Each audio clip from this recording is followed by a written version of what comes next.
Olá pessoal, bem-vindos ao nosso canal no YouTube.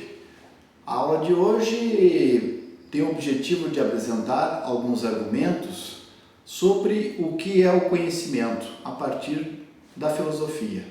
Filosofia pode ser dividida em 4 áreas específicas. Primeiramente, a pergunta o que existe, ela é respondida por uma área da filosofia chamada a metafísica. Na verdade, a metafísica é uma reflexão sobre a nossa existência e como nos relacionamos com a realidade. Qual é, na verdade, a natureza própria do ser? Para tentar responder essa pergunta, muitos filósofos buscavam e buscam resposta na metafísica, para explicar especificamente a origem da existência de Deus, da mente, do tempo, da arte, nós recorremos à metafísica. A segunda área específica da filosofia trata da questão dos valores, da ética, da moral. E a pergunta, na verdade, que essa área da filosofia pretende e procura responder é como se deve viver. Por exemplo, lutar em uma guerra, morrer pela pátria, tem sentido? É justificável mentir? Mentir sempre é errado? Qual a minha posição sobre a eutanásia, o aborto, as desigualdades sociais, o comportamento sexual de cada um? O que é ser virtuoso? Na verdade, são questões que a ética vai procurar responder. A terceira área da filosofia, num modo geral, sempre se pergunta o que é um bom raciocínio. Dentro da área, a lógica e a filosofia da linguagem é aquelas que mais se adaptam para responder a esse dilema. Na verdade, como funciona a linguagem? Como ela adquire significado? E por fim, que é o nosso objetivo da aula de hoje, é discutir e tentar dar uma resposta para a seguinte pergunta: o que pode ser conhecido? E essa pergunta, essa indagação será respondida pela teoria do conhecimento ou a epistemologia, que também é uma área da filosofia. Afinal, o conhecimento difere das crenças? Posso conhecer sem a experiência? Qual é a natureza do conhecimento científico? São questões que a epistemologia vai responder. Dentro desse argumento, dessa área, eu posso apresentar diferentes tipos de conhecimento de criação da nossa própria história humana.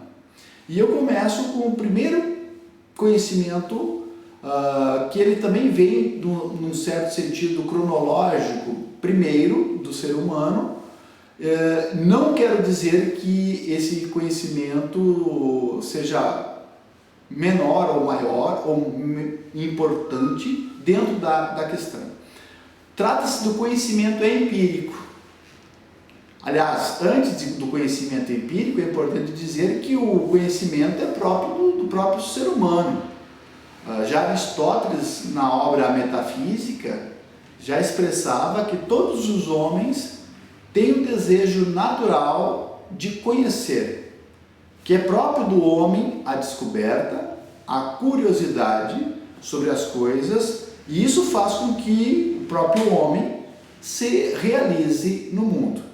Diferentemente de todos o resto dos animais, o homem cria, o homem reproduz, o homem transmite conhecimento. Por isso, o homem cria instituições, escola, universidade, como uma forma também de ensinar e de transmitir o conhecimento. Claro, aqui considerando que o professor não é aquele apenas que ensina, mas também que aprende, que é uma relação dialética professor-aluno.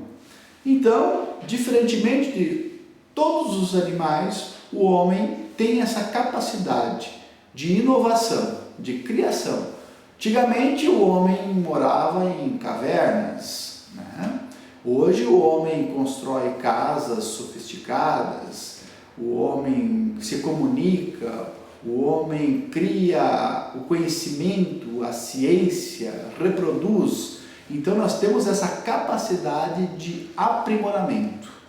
Quem sabe somos uma consequência de 60, 100 mil anos de história de um homem racional que se desenvolve, que cria, que pensa, que transmite. Então nós somos resultados de centenas de anos e estamos aqui hoje produzindo o conhecimento.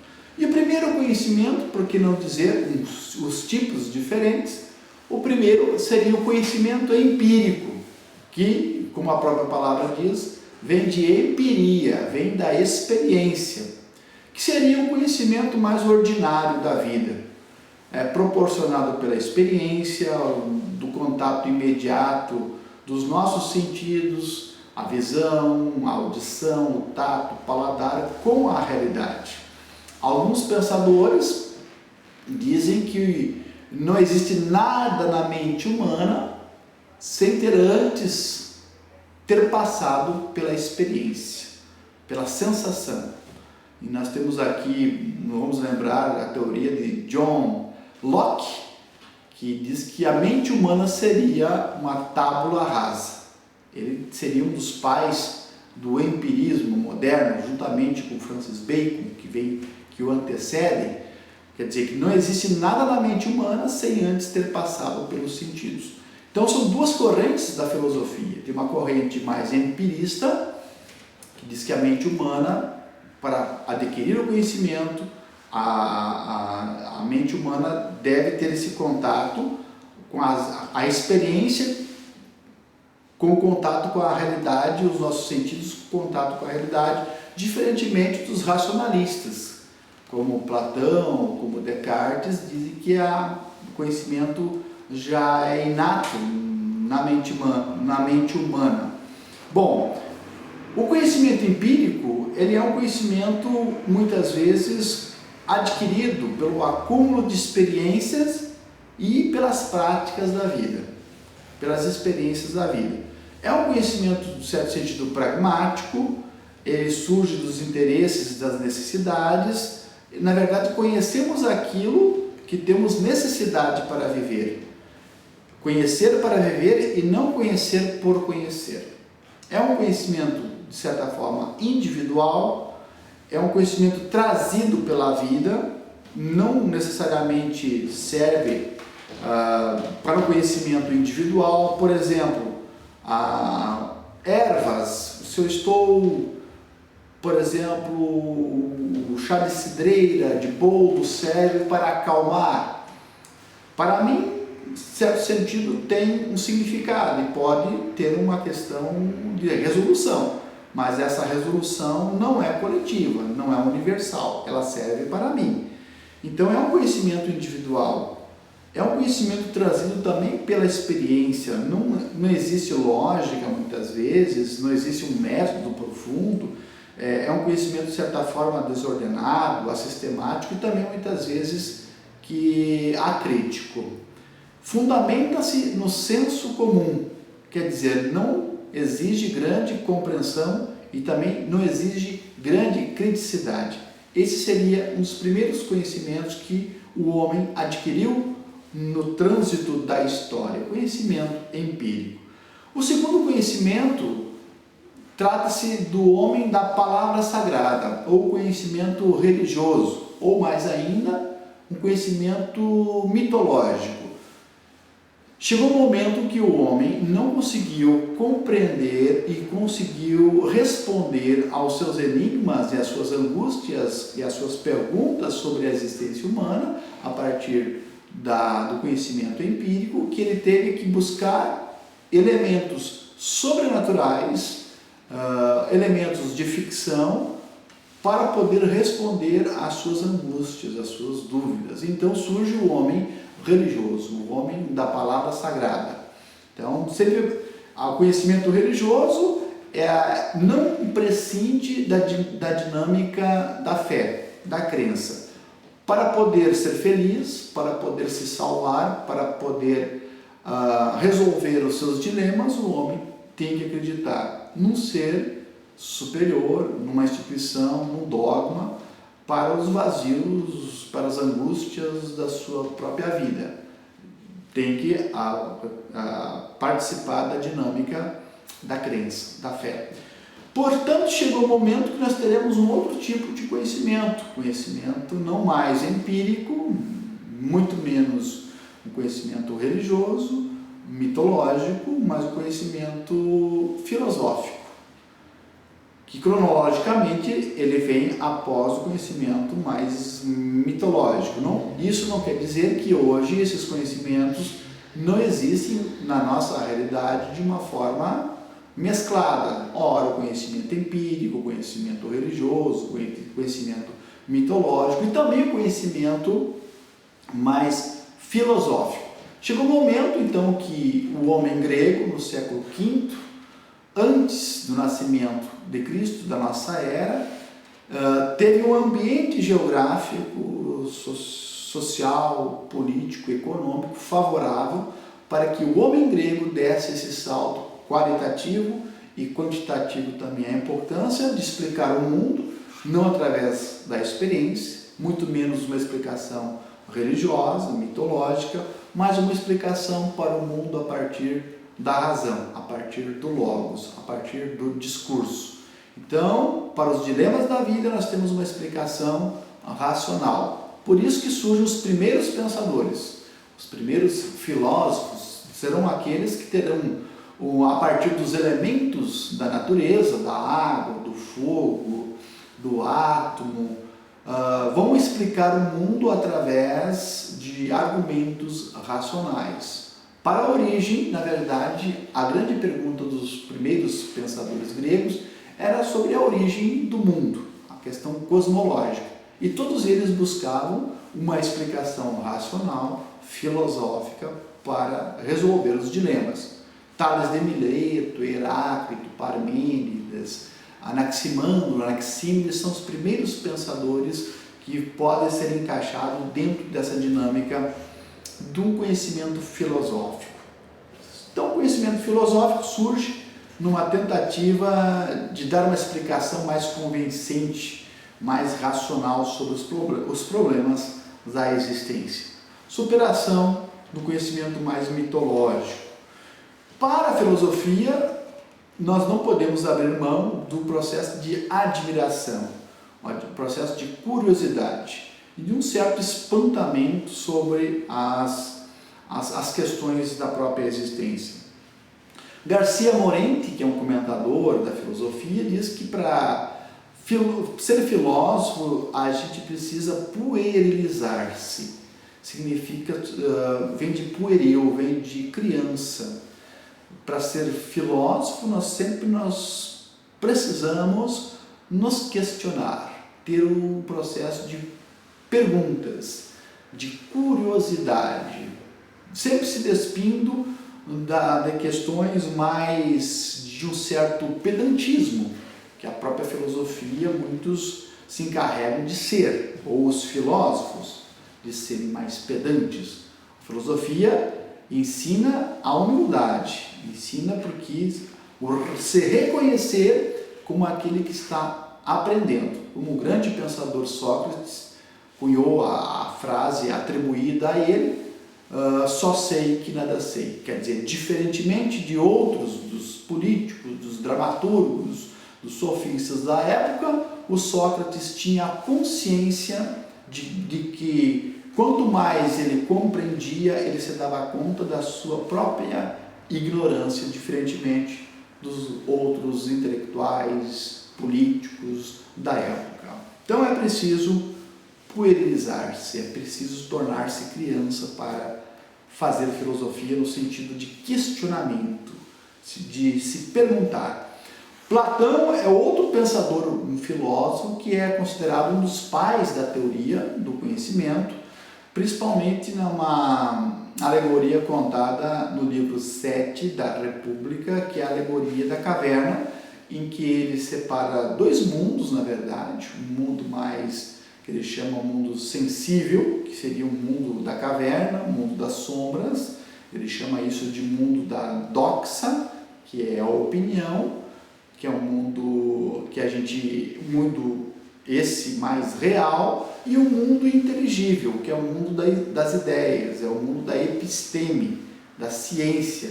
Então, Platão nos convoca e convida para que a gente abandone o mundo da doxa, o mundo sensível, para que a gente caminhe para a dinâmica do mundo inteligível. É lá que está a verdade, é lá que está o conhecimento, é lá que está a ciência, a justiça, é a ideia de justiça, a ideia de bem que está impregnada na alma. Basta você recordar pela teoria da reminiscência, da recordação, aquilo que você tem dentro de si já. Kant, um outro filósofo mais contemporâneo, iluminista, já dizia ao se perguntar o que é o esclarecimento, o que é o iluminismo, o que são as luzes.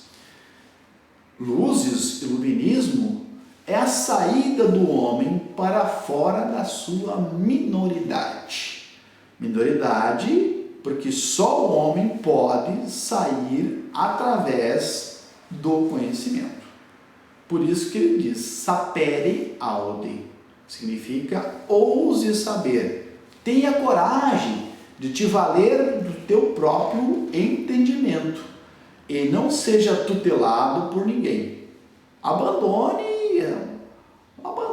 a comodidade, abandone a preguiça de ser pensado, de ser tutelado. Pense a partir de si mesmo. Depois do conhecimento filosófico, nós temos também o conhecimento científico. Aliás, a filosofia, ela é a mãe de todas as ciências, a mãe primeira da medicina, da matemática. Mas, a partir do Renascimento, a partir da modernidade, houve uma fragmentação do conhecimento. Antigamente, a filosofia era um conhecimento universal. Até mesmo as universidades medievais ou mais contemporâneas, a filosofia sempre era a porta de entrada para o conhecimento superior. Antes da medicina, antes das engenharias, antes das ciências jurídicas, os intelectuais estudavam filosofia, 2, 4 semestres, para depois se tornar um especialista. Me parece que hoje o conhecimento é fragmentado, nós não temos mais um conhecimento universal, filosófico, sociológico, que dê sustentação aos próprios argumentos. Nós estamos vivendo hoje a era das especialidades. A pessoa se torna especialista no direito tributário, no direito penal, na medicina você sai especialista em rins, do coração, na garganta, especificamente. Então, a ciência, isso não quer dizer que a ciência não trouxe avanços inquestionáveis. O que nós perdemos, talvez, seja essa visão mais universal, a visão do todo, propriamente dito. A ciência, sim, trouxe avanços. Por exemplo, a Idade Média, 1000 anos, o homem europeu se pautou numa teoria de Ptolomeu, egípcio, para sustentar que o geocentrismo, que a Terra era o centro do universo, mas bastou chegar o Renascimento, a modernidade, a técnica, a razão, o progresso, para que Copérnico e Galileu Galilei, comprovando a sua teoria, desconstruísse a ciência anterior, e dizendo que não é o geocentrismo, mas o heliocentrismo, o Sol que é o centro, e os astros, os planetas giram em torno do Sol. Então isso significa que a teoria do heliocentrismo hoje é uma teoria mais aceitável, propriamente dita. Mas o que eu quero dizer é que nenhuma ciência é definitiva. Ela deve ser sempre comprovada, contrariada por outra, até que ela seja substituída. Então, até que ela seja falsificada. Falsificar a antiga para que dê lugar ao novo. Uma ciência absoluta já não poderia progredir. Da mesma forma que não há ciência absoluta, também não podemos dizer que há um conhecimento infinito, né? Conhecemos sempre em parte. Nenhum conhecimento também é absoluto.